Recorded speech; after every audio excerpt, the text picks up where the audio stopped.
And excellent. Katina's on the ball. And so we, of course, we'd like to see you. Please chat throughout if you have stuff to add or questions. We'll try to get them as we're going through this. Yeah, there we go. So it's kind of a list of things I'm going to try to talk about today. So what is spiraling? Why through activities? What are the benefits? Process versus product. Thinking classroom. I'm going to mention that again, of course. Provide supporting research about spiraling, and then I'm going to show off an activity, and then I'm going to talk a little bit about changing as a teacher. So again, this is delayed again, eh? My slides. This happened last week too. Let me just advance one more, double click. Yeah, I'm 2 slides ahead then. 1 second here. There we go. So this is a grade 10 applied course in Ontario. And so there are 7 units in this particular course. So we do similar triangles, trigonometry and Pythagorean's theorem, linear relations, linear systems, quadratic relations, problem solving with quadratics, and then surface area and volume. And I taught this course in this manner for many years and was pretty frustrated with the engagement in my course. We've de-streamed the grade 9 course in Ontario, and hopefully we're going to de-stream the grade 10 course as well. But this was a tough course to teach, and so we did this to it. And I'm going to give you a second to maybe comment on what you wonder and what you notice in the chat for that particular diagram. So the top is the 7 units. The colors that you're seeing in the diagram are the things that used to be in the units. And if you can think of this as the course going from left to right. So from the start of the course to the end of the course. So like the top layer is what I used to do. The bottom layer is what I do now. And anything that jumps out at people or comments in the chat.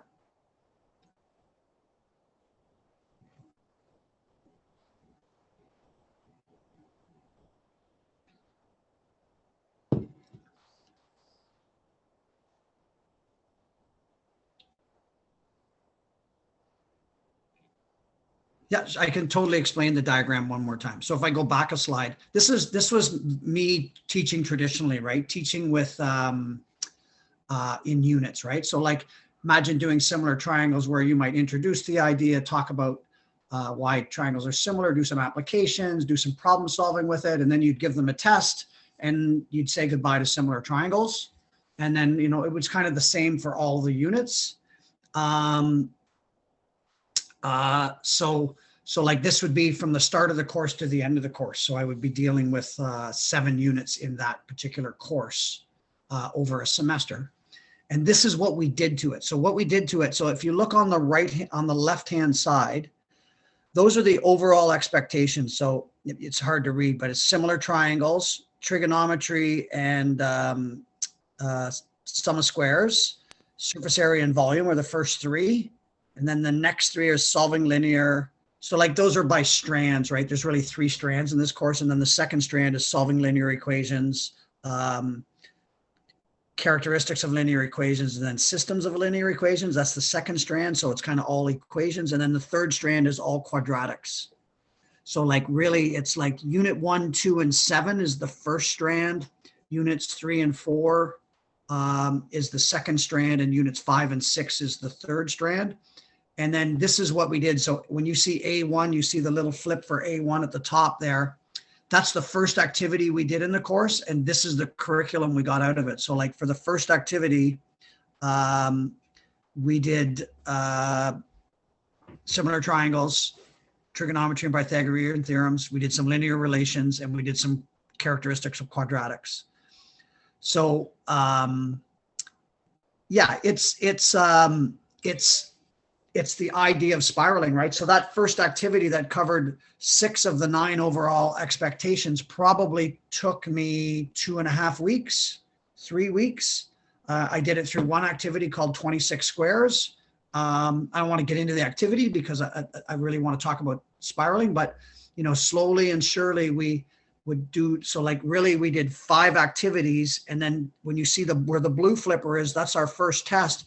What you'll notice about our first test is that we actually covered almost the whole course, or we touched on the whole course. So like those 5 activities were probably the better side of a month, right? Like it looks like, oh, that's a week. That's really about a month's worth of school, where we did these 5 activities. And then we had our first test, which, is really, when you think about it, it's really like an exam. It's covering almost the whole course. The only thing that's not in there is quadratic algebra, which is like, for these particular kids, it's probably the thing that they hate about math, right? All the algebra. So like we delayed doing that till later in the course. Yeah, so interesting graphic. I just thought it's a nice visual to get at. So like the next slide kind of has it. It's the same stuff, only it kind of like it's the difference between unit-based teaching and activity-based or spiral teaching. So yeah, that's a big big deal. That's a big item, right? Like to actually think about restructuring your course from units to something different. And so like I spent a fair amount of time teaching this course before this graphic ever showed up. I would say that I had probably taught the course spiraled for 3 or 4 times before this evolved, and before I actually, because I started presenting on it, and I was like, oh, how am I going to present this to people so that they can kind of get a little bit of a grip on it? But it does show that we're hitting all the expectations. And you'll notice at the end of the course, right? Like, our last 2 activities, 27 and 28, those are like covering the whole courses. Like, I could spend the whole hour describing activity 28, because it really was like a whole summary of the course before they had to write the final exam. And in our board, the students used to have to do a board-wide summative and a board-wide exam. So like that was something that they had to do at the very end of the course. So lots of teachers avoided it, right? Because it was a way for the board to assess how schools were doing in their teaching of grade 10 math. And so, I embraced it, but I struggled with this course the first 3 times I did it. And I'm going to tell that story in a second. Yeah, great. Someone's commenting that they find the grade 10 applied the most challenging, and I would agree with that. And I taught this course, I think, for 10 years straight,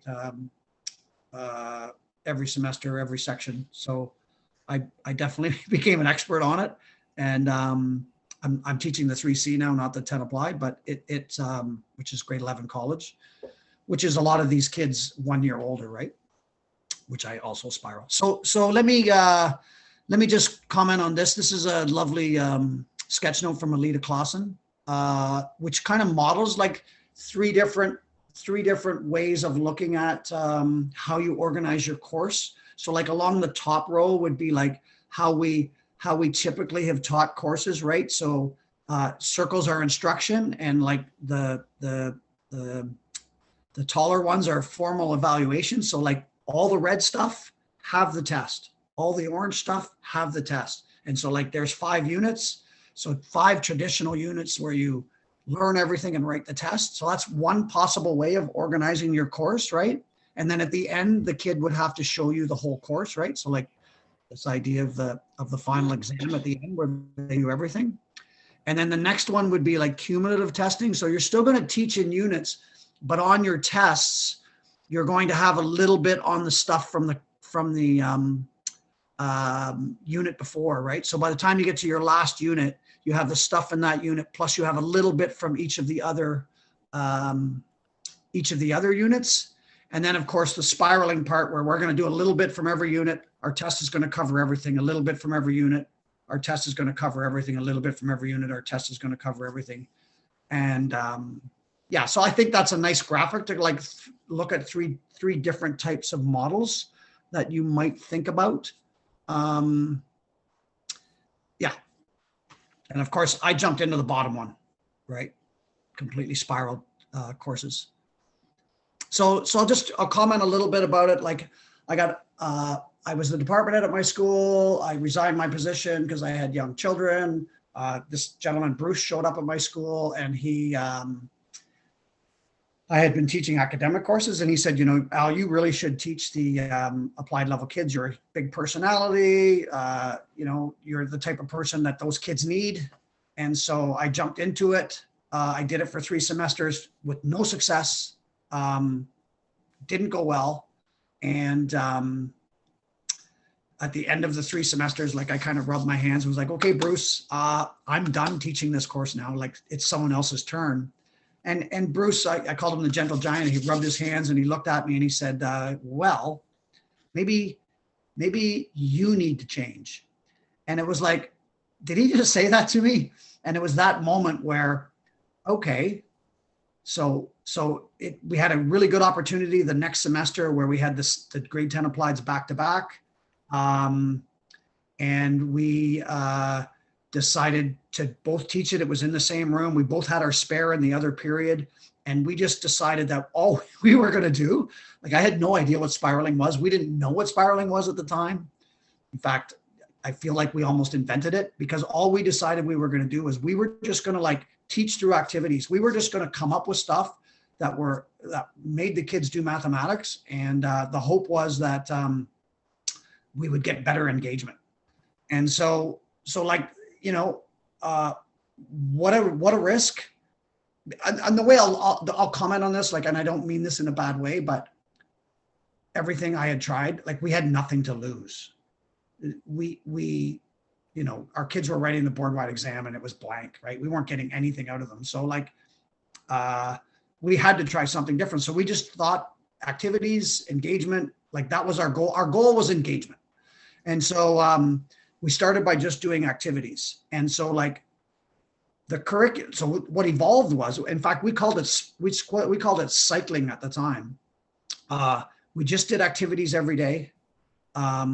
You know, and any activity that we could suck curriculum out of, like, and I'll use the 26 square as an example. We initially did that for Pythagorean's theorem, and then we were like, oh wow, we could get linear relations because perimeter equals 4L.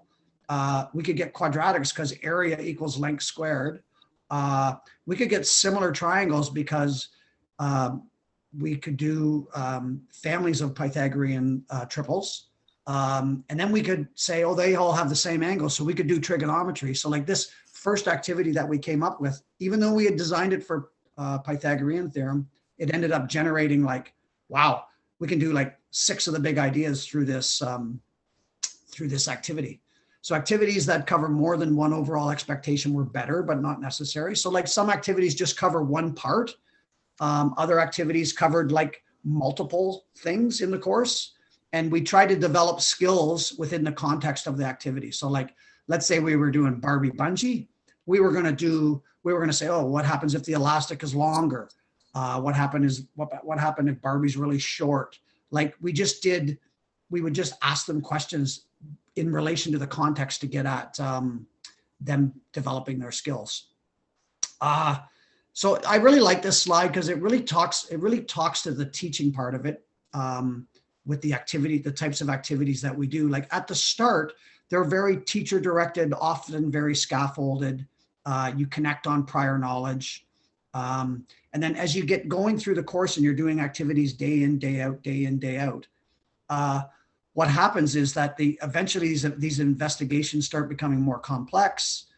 We started co-creating criteria with the kids for different ways of communicating, different what makes a good question. And by the end of, near the end of the course, you're doing all these really open-ended, student-directed, rich learning tasks.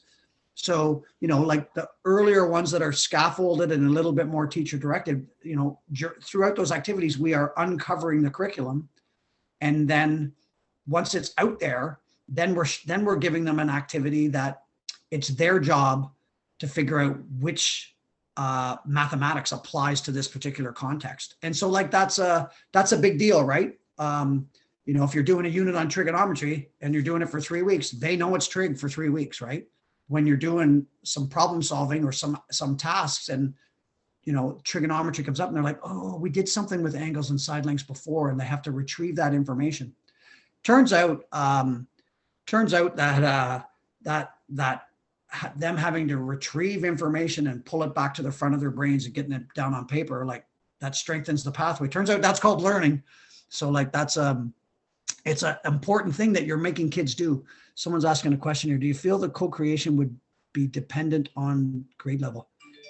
Yeah, I think you could do it in middle school. Like who is that, Graham? Like Graham, if you reach out to me, I can comment on like how we did the co-creation of criteria, like for what's a good question or like what's good communication look like. I can talk about that, how we did those activities. And so like where the whole class is involved in it and it's like really student-centered instead of teacher-centered.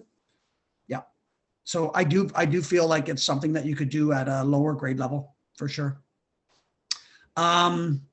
And then manipulatives, like anything that helps kids learn all day and on evaluations. Like, and I'll talk about the graphing technology, Desmos, and at the time it was TI-83s. Like you look at that tree, like that's a sequoia tree. You can actually see some people at the bottom there. Like it's a massive tree. And like, if you think of that as mathematics, the beautiful mathematics that's up there in the branches, and like a lot of these kids don't get to go there because the big trunk of the tree is like, oh, there, it's finally showing up. The big trunk of the tree is, can you do fractions? Can you collect like terms? Can you like factor? Can you do all these things so that we can actually like explore some beautiful math at the top? And like, I feel like the graphing calculator, Desmos, these are tools that allow some of our students that really struggle with the algebra part of it, allow them to see the beauty in mathematics, because they can like I've seen kids do this. They can't solve the question algebraically, but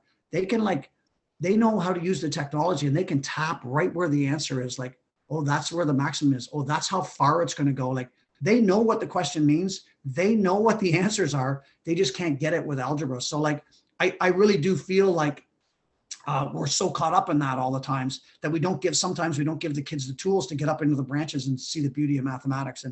And like, yeah, I'll stop my preaching. Okay. But anyhow, it's a good analogy. So some benefits to spiraling: repeated opportunities, because you're coming back to stuff. There's lots of opportunities for assessment, for filling gaps, for the retention of the curriculum. Because you're teaching through activities, there's lots of entry points for students. Lots of natural opportunities for differentiation, right? So like, the kids are working in groups typically. So like, you could make the question or make the task a little bit easier for a particular group if you had to. You could spend more time with them. Real collaborative learning environment. I really like that about it. It fits in nicely with the thinking classroom. Accountable talk in the classroom skyrocketed. Okay, students know what they know. Like this blew me away the very first year I did this. And like we have this board-wide exam, and when you get to the end of the course and you're just like, okay, our exam's coming up in a week. Like, okay, so what do we got to know for the exam? And it's like silence. And like I can remember the first year we did this, and what do we got to know for the exam? Like, what are the big ideas? And the kids are like, they literally rhymed off all 9 big ideas. Like they knew what the big ideas in the course were. And like my jaw dropped. I was like, wow, that's incredible. Fewer discipline problems, increased student engagement. Again, the concepts are explored through the context of the activity. I talked about that earlier. Activities are high interest, hands-on, and contextual. Increased opportunity for critical thinking. Connections to the curriculum are more natural. And then like, this was a big surprise for us too. Like, because we had exposed them to the entire course in the first 6 weeks and then dug a little bit deeper in the next 6 weeks, by the time we get to a third cycle, we're like, oh, like there's no more new stuff. Now we just need to apply it. We need to like give them tasks that are super rich and see what they come up with. And so we ended up having all this time to get through the course. Like we were surprised that like we weren't rushed. Oh, we got to leave this out at the end of the course because we don't have time. It was great. And I'll comment, like, I think the best thing that came out of this for me was like, and I showed this last week, is that we all think that we got to we do this, right? We we teach these units and we try to get every kid to the finish line in that 3 or 4 weeks so that they can do well on the test. And I'll talk more about how we're kind of fooling ourselves when we do that, but then we leave it, right? And like the reality of it is some of the kids get it and do really well on the test. And some of the kids, they need more time. They need to see it a second time. They need to see it a third time, right? Because we all learn at different rates, right? Like we all get there at our own pace, right? Some of us take a little longer. Some of us get there really quickly. Yeah, so like that's a big deal for me, that like if I'm doing an activity and one group takes off with it and another group doesn't go very far with it, I'm not going to worry about it because I'm going to come back to those ideas multiple times throughout the course.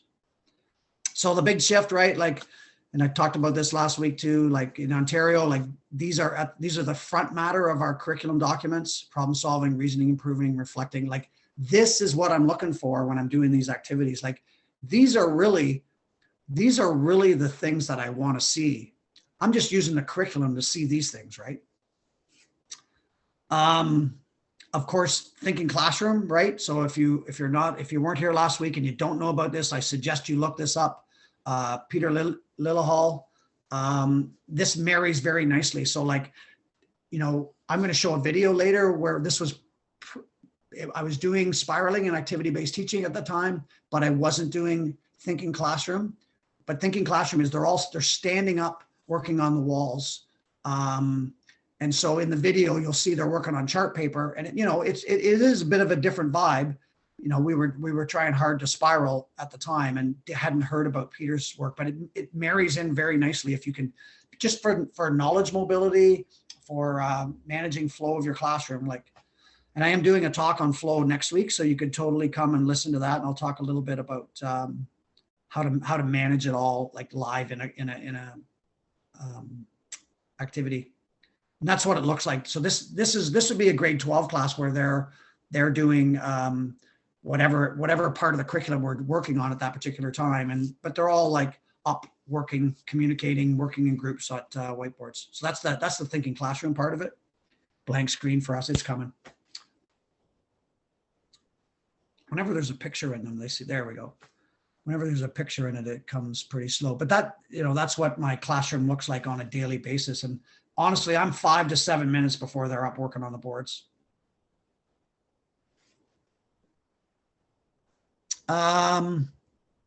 So like this is a quote right out of our curriculum document. So like if there's anything that would ever, those are shower boards that I had up on the walls there. So like this comes right out of the curriculum document. Like, so when you read this, it just like, oh, we should be doing this. We should be weaving strands and weaving expectations together. So like it literally, the document tells us to do this, right? When developing detailed courses of study, teachers are expected to weave together related expectations from different strands. Like the Ministry of Education actually wants us to do this. I tried to look in the grade 9. I'm not teaching grade 9 this year, but our grade 9 curriculum changed. I know some of you aren't from Ontario, but it changed to a de-stream course. So we're not streaming kids in grade 9 anymore. And I looked for this in the document because I haven't really read it that closely because I'm not teaching it, but I didn't see that anywhere where they talked about this.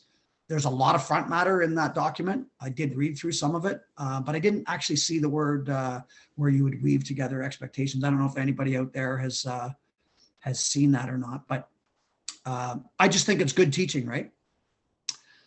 So I think I'd like to stop there. Like, does anyone have any questions about it to this point that I could maybe address?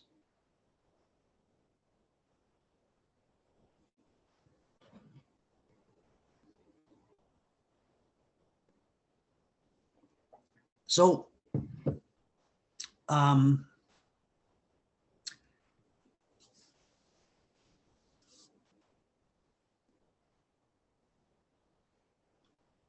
yeah, so that's a good question. So when starting out on the first cycle, do you touch on the easier aspects of each unit? So I'll comment that like, I'm really trying to teach through activities versus like, oh, because I think people did this for a while, and whenever they heard me talk, they're like, oh, you're not really doing that. But they would like think of all your units, and I'll skim a third off the top of each unit, the easy stuff, and I'll teach them all that. And then I'll do like the middle stuff for the next cycle or the next spiral. And then for the last one, I'll do all the problem solving. And I'm like, that was not really my intent. That was not really my intent when I started doing this. Like we really tried to do activities where the kids could like almost do, depending on the strategy that they took, they could do it with like a basic strategy or a really, what's the word I'm looking for? Or a really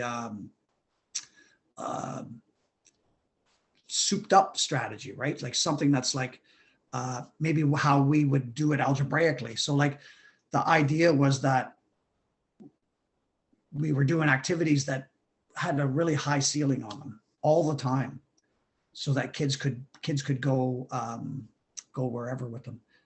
I don't know if that answers your question, but you know, I am trying in the first 6 weeks of the course, I am trying to get out all the big ideas for sure. Could you go back to the screen that you were looking at for problem solving? Yes, and reasoning. So that's this one here. These are the 7 process expectations that are whoops. There we go. There we go. These are the 7 process expectations that are at the front of all of our mathematics curriculum document. And we are expected to look for these and teach for these in our courses. And so like, I think in Ontario, we used to have the categories, right? Knowledge, understanding, application, communication, and thinking. And we used to separate the marks into like percentages, however you would do that. And like, I think when you start to assess the overall expectations and teach through activities, like the knowledge, understanding, application, communication, problem solving is just embedded in how you're teaching. So I think you can, so we did this like 7 years ago. We just started ignoring the 4 categories because we knew with the type of teaching we were doing that we were doing all 4 of them. And so we just started evaluating on the overall expectations instead of by categories. Yeah, it was insane with all the separations. There's no doubt about it, Kristen. And then, are you still able to partner vertical non-permanent services with COVID? Yes. So I talked about that last week. We have 1 person writing and 2 people step back, socially distanced, and they're all facing the board, so they're not facing each other. Yeah, it's tricky though. It's not perfect for sure. When you say hit all the big ideas within the first 6 weeks, could I understand that to mean that you used to consider unit titles? In other words, you tie in a bit of each traditional unit. Correct. Exactly. It feels overwhelming to find such creative activities. It does, there's lots of places to look though. The internet's a wonderful place. And we developed so many activities that busted, that didn't work. And we just didn't do them the next semester, right? Like, oh, let's try this activity and we'll try to get this and this out of it. And it's like, okay, that went really poorly. I'll never do that activity again, right? And we did ones that were so overwhelming and so much work that we were like, okay, I'm never doing that again. It was a lot of fun. The kids, like we did, I got that from Dan Meyer, like the paperclip challenge. So like the kids figured out how many paper clips they could put together in a minute. And then it was like, okay, so, Johnny can put together 12 paper clips in a minute. Bob can put in 8 and Sam can put in, do 13. How long would it take how long would it take the 3 of you to put together a chain that goes from this end of the hallway to that end of the hallway and model it? And they come up with a model and then they're like, okay, now let's go do it and see how close your model is, your prediction is to what actually happens, right? And so like all those were like, interesting things to try, but I'd never do that one again because I had this massive pile of paper clips that I had to do something with. Do you choose all the activities in advance or throughout the semester? Honestly, me spiraling now in my courses, I do an activity and then I'm like, when I'm getting close to being done that activity, it might take 2 or 3 days or it might take 1 day. It's like, okay, what curriculum am I going to jump to now? Like, I don't even, I'm so, it's so ingrained in me and so ingrained in my students that what we did yesterday might have nothing to do with what we're doing today. And so I do plan them. I sound like I don't plan, but I do plan the activities as I go through them. Like, it might be a thinking classroom activity where I'm thin slicing one day, and then the next day I might be doing like ever increasing dominoes, and we'll spend a week on that, and then I'll jump to a 1 day or a 2 day one. So like, but I do try to go through and hit the whole course, and then have some sort of assessment of some sort, whether it's a group assessment or whether it's an individual test. Yeah. So I just want to go through a little bit of supporting research for this idea. Like, you know, I went and talked about it for 3 or 4 or 5 times before people were like, hey, have you ever read this book? And it was called Make It Stick by Brown, I think. And I was like, I read the book and I was like, oh, this is exactly what we did. Like, they're talking about spiraling curriculum. They're talking about how kids learn. They called it interleaving and blocking, and we were calling it spiraling, but interleaving is spiraling. Like, that's what it is. And so, you know, then we started looking for research so that when we were doing these talks, we could say to people, well, no, like, it actually is true. Like, and it's been around for a long time. So Hattie's visible learning, if you look at the rank of the first 12 things, and you look at just the teaching ones, there's 5 of them listed there. Like, and there's a long list of things, but space versus mass practice is, so that's exactly what we're talking about, spacing it out versus doing it all at once. And is, you know, the 5th thing that a teacher can do to help learning. So it is a good idea. You know, the theory is that interleaving requires learners to constantly retrieve strategies, information, and allows learners to extract more general rules that aid transfer. So like, think about that, right? Like, so you've taught them whatever, or they've come up with and learned some trigonometry, and then you throw out this activity to them, you know, 4 weeks later, and it turns out that the way to solve it is to do some trigonometry, and the kids go, oh, we learned something about this, and they're like, what was that again? And that you make them retrieve it. And it's tough for them, you know. They're like, oh, we haven't done this in a while. Like, I got to think about this for a second.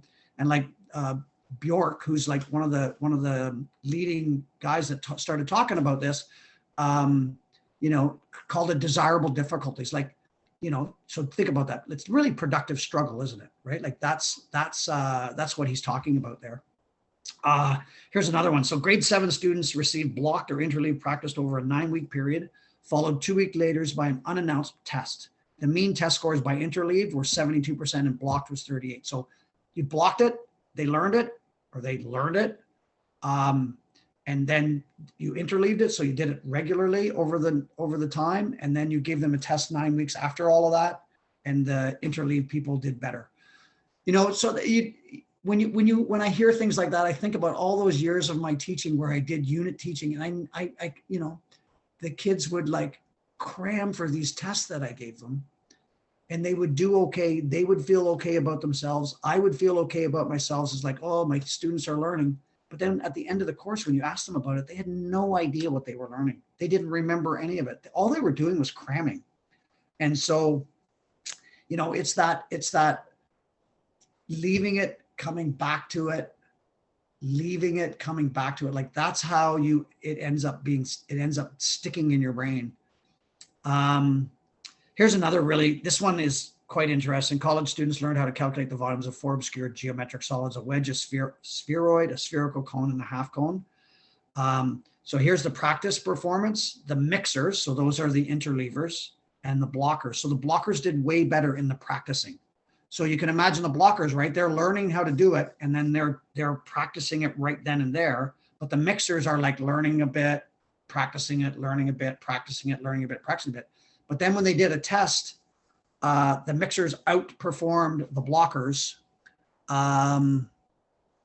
Sorry, don't see it. Did I go too fast for that? Okay. The mixers outperformed the blockers when it came to test performance. And so we misinterpret that, right? So I do this, right? We misinterpret that end of unit test for learning when it's really just them, it's just there, right? It's just stuck there. It's not really them having any long-term learning from it.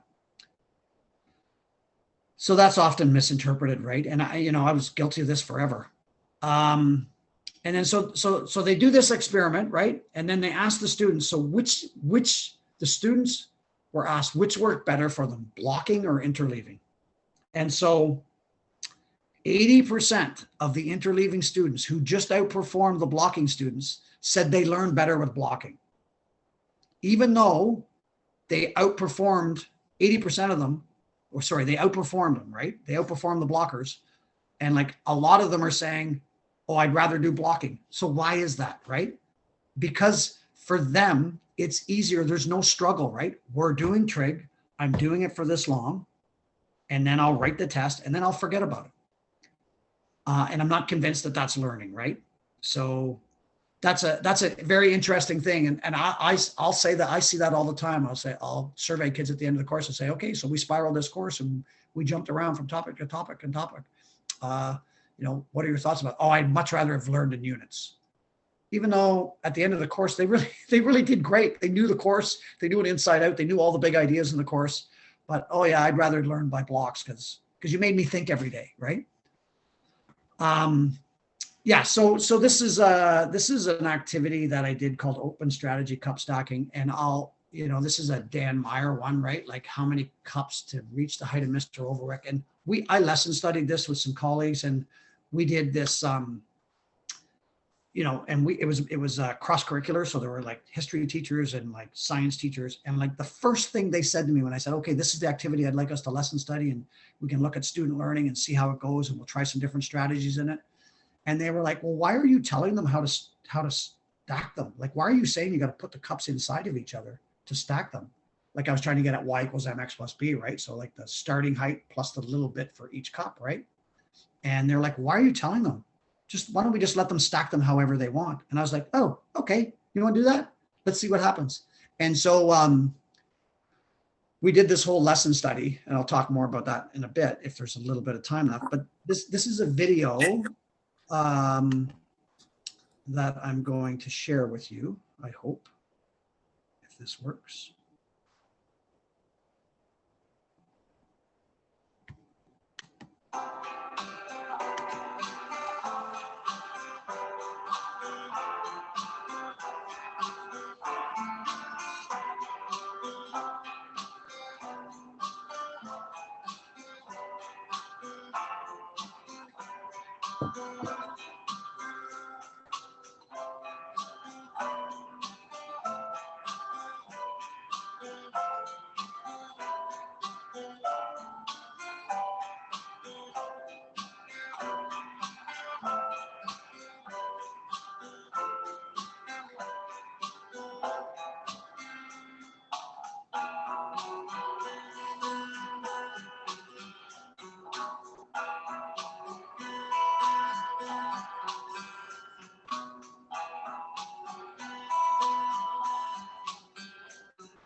So you're thinking, right? Like you're thinking, you try something else. Tell whatever's math is math. All that thinking stuff is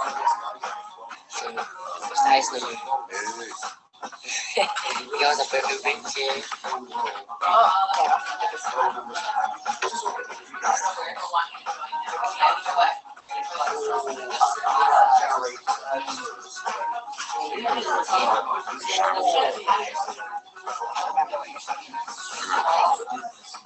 Yeah, we did this test. Oh, pattern is, or yeah, you add one each time. Everything counts for basically. Now you're just looking for the pattern, the mathematical pattern. Yeah, the pattern within the pattern. So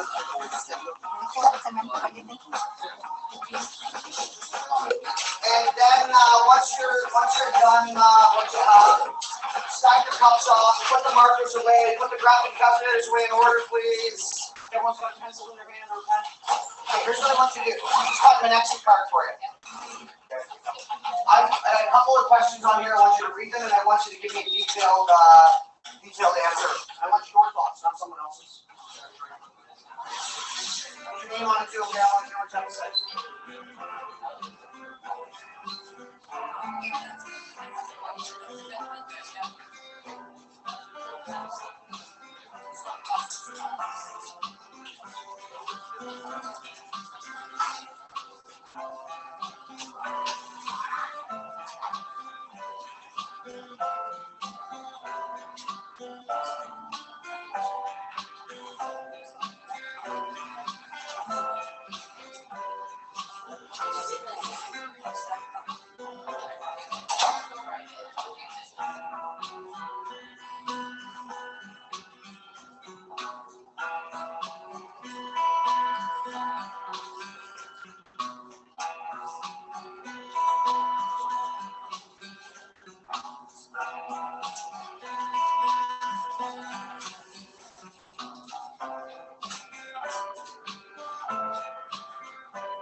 So that's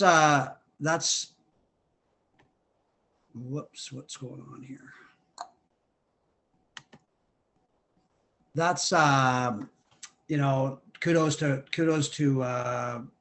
Robin McAteer for putting that together, and like she was our math coach at the time and sat in on our lesson study. Yeah, you know, and I'm going to pass through this activity. Just a little bit about assessment, like again, another sketch note from Laura Wheeler, if you know Laura, from my department head now, Lynn Pekarnik. This was a talk that she did about shifts in assessment and test design, you know, like fair equals same, but, you know, it's like, you know, we think that, but fair is really differentiated. So like, these are different shifts that she talks about all the time with our department about how we assess kids, you know, from going from categories to criteria. Instead of calculating a grade, determining a grade through an evidence record. Instead of marks, giving levels. Short answer questions are really going to be low floor or closed questions, and long answer questions are going to be high ceiling or open questions. Organizing by categories. So instead of doing that, organize by overall expectations. Instead of units, overall expectations, not what will I teach, but what will students learn. Instead of a quantitative scale, a qualitative scale, like some really big ideas there about assessment to think about. You know, and then triangulation, right? Like how you assess each kid doesn't have to be the same. Come on.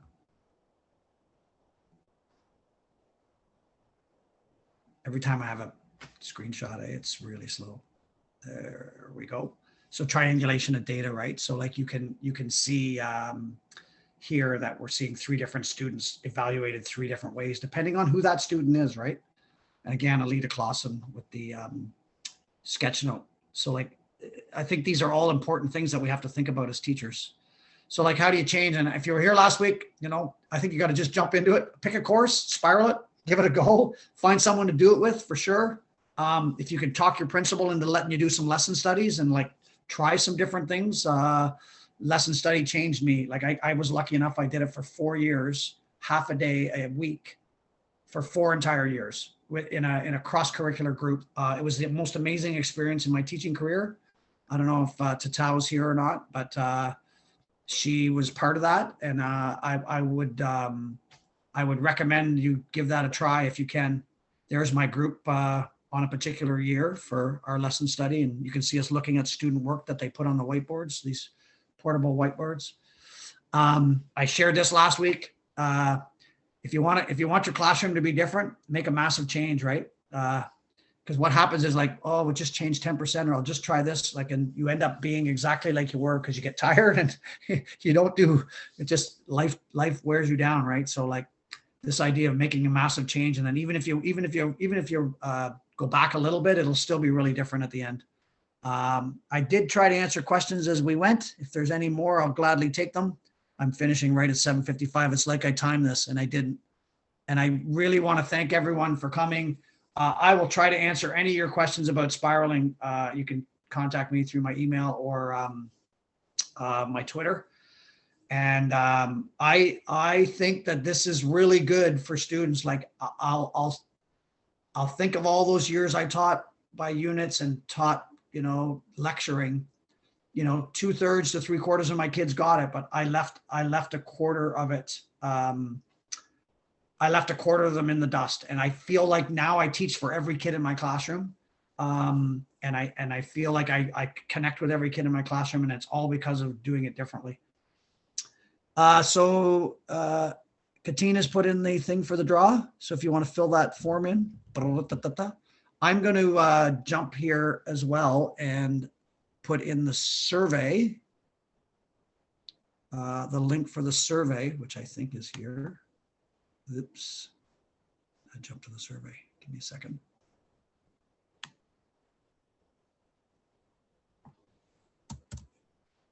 And I will put that in the,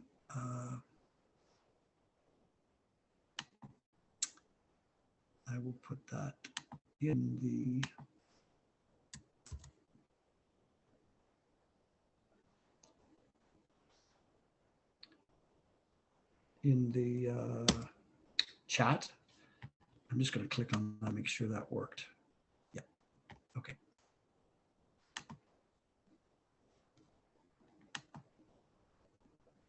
So thank you for coming. My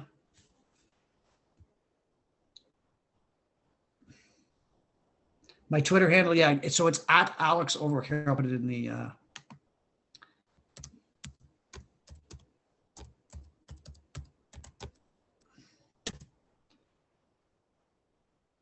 chat there. Katina, are you ready to I am ready. Okay, What? I was just Wanna getting. give everybody another minute to put their name in?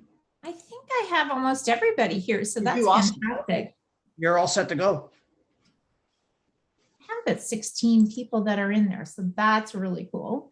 All right, so do you mind if I just share my screen so people can see this? And we will spin it twice for a $25 Uber Eats gift card.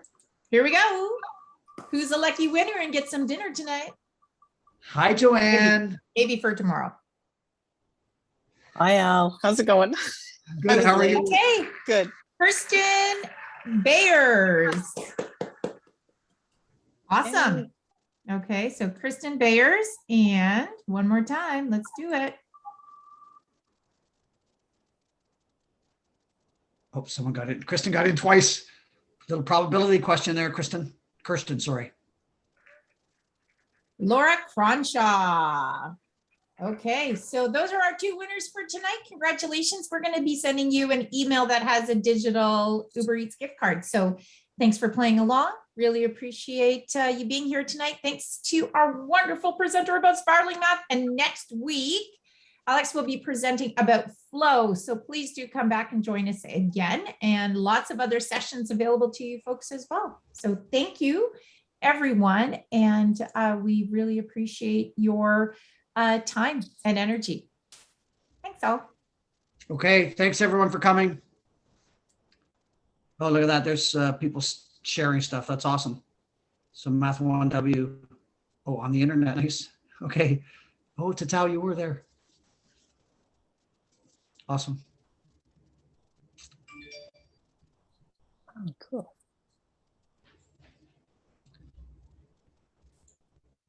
Thanks again, Katina. Thank you. That was awesome. So you know Yeah. what I'm thinking with the technology? I wonder if it is just your images need some load time. Yeah, probably. And I'm at home and I'm on a Chromebook, so it's not That like could do it. Yeah, not that like could I'm do it using the too. best device in the world, right? Hey, So look that's at what Kristen just said. She's going to be brave and try it with the de-streamed chorus. Go, Kristen. Awesome. think- Put it up.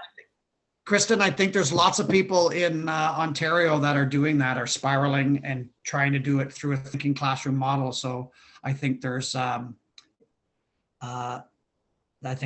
of people to bounce ideas off for sure.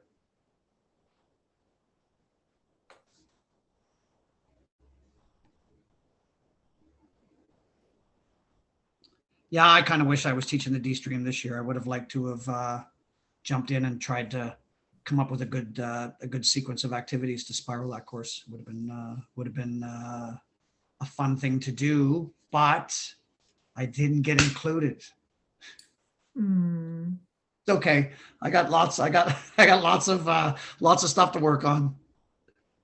Kristen, that's great to have somebody with you, with your teaching partner. It's great. Like you can see, it just makes it so much nicer when you have a partner in crime.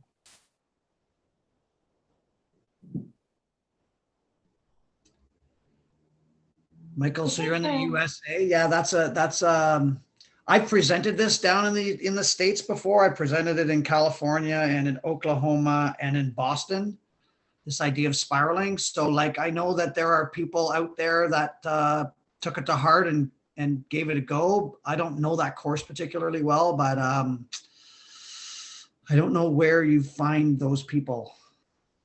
You know, you could just try like on Twitter. MitBoss, right? Like on Twitter, and just do hashtag MitBoss, which is Math Twitter blogosphere. I don't know why they still call it that. Nobody really blogs anymore, but Math Twitter blogosphere, or I Teach Math.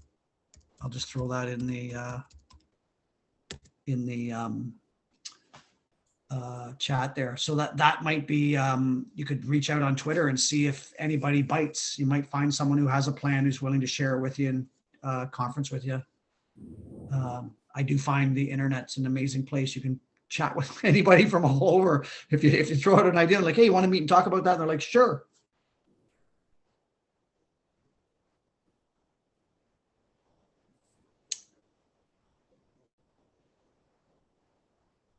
Awesome. Okay, I'm gonna shut her down. Thanks for coming, everyone. Thanks for your help, Katina. Pleasure. Same bad time, same bad channel next week. Yes. Managing flow, always a fun topic. Always get That'd be people fun. thinking Love it. Love it. how to do that. Yeah. All right. Thanks. We'll see you next week. Appreciate it. Okay, my pleasure. Bye-bye. Take care now. Bye.